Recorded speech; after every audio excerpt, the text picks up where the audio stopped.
Hello అండి, welcome back to our channel.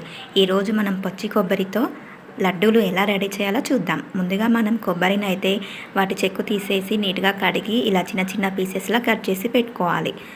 ఆ తర్వాత మనము ఆ కట్ చేసుకున్న కొబ్బరి ముక్కలను అయితే మిక్సీ జార్లో వేసుకొని ఇలా మిక్సీ పట్టుకోవాలి. లేదంటే గ్రేటర్తో కూడా మనం తురుముకోవచ్చు.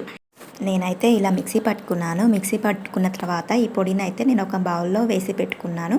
ఆ తర్వాత బెల్లం కూడా తురుముకున్నాను. నేను చిన్న చిన్నగా కట్ చేసుకొని బెల్లము ఇంకా ఇలాచీలు ఈ కొబ్బరి అయితే అన్నీ రెడీ చేసి పెట్టుకున్నాను. ఆ తర్వాత స్టవ్ వెలిగించుకొని నేను ప్యాన్ పెట్టుకొని అందులో కొద్దిగా నెయ్యి వేసుకున్నాను.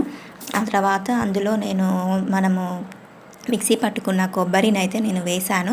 అది వేగేటప్పుడు కొంచెము నెయ్యి మళ్ళీ యాడ్ చేసి వేయించాను.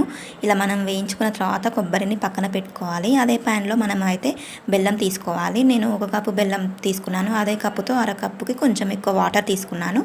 ఇలా పొంగులు వస్తూ మరుగుతూ ఉండాలి. ఇలా నేను కొంచెం ఇసుకలాగా ఉంటే నేను వడకట్టుకున్నాను. ఫిల్టర్ చేసిన తర్వాత మళ్ళీ నేను దాన్ని చిక్కగా వచ్చేలాగా పాకం అయితే నేను ఇలా రెడీ చేసుకున్నాను. ఇలా వచ్చిన తర్వాత నేను అందులో వేయించి పెట్టుకున్న కొబ్బరి పొడిని వేసాను. అందులోనే కొద్దిగా ఇలాచీ పొడి వేసాను. ఇంకా డ్రై ఫ్రూట్స్ కూడా వేసుకున్నాను. ఇలా మనము బాగా మీడియం ఫ్లేమ్లోనే కలుపుతూ ఉండాలి. ఈ పాకంలో కొబ్బరి మొత్తం కలిసిపోయి చిక్కగా దగ్గరికి కావాలి. బాగా చల్లారిన తర్వాత మాత్రం మనం ఇలా లడ్డూలాగా చేసుకోవాలి. ఇలా టేస్ట్ మాత్రం చాలా బాగుంటాయి. హెల్త్కి కూడా చాలా మంచిది. మీరు కూడా ఇలా ట్రై చేయండి. చాలా ఈజీ ప్రాసెస్. ఇలా రెడీ చేసుకుంటే చాలా బాగా రోజుకు ఒక లడ్డు అయినా తింటే బ్లడ్ బాగా ఇంప్రూవ్ అవుతుంది. ఇలా కొబ్బరి తినని వాళ్ళకి ఇలా లడ్డూలు చేసి పెట్టండి, చాలా బాగుంటాయి. ఈ విధంగా ఒక్కొక్కటి నేనైతే లడ్డూలాగా చేసి పెట్టుకున్నాను. చూడడానికి మాత్రం చాలా బాగున్నాయి.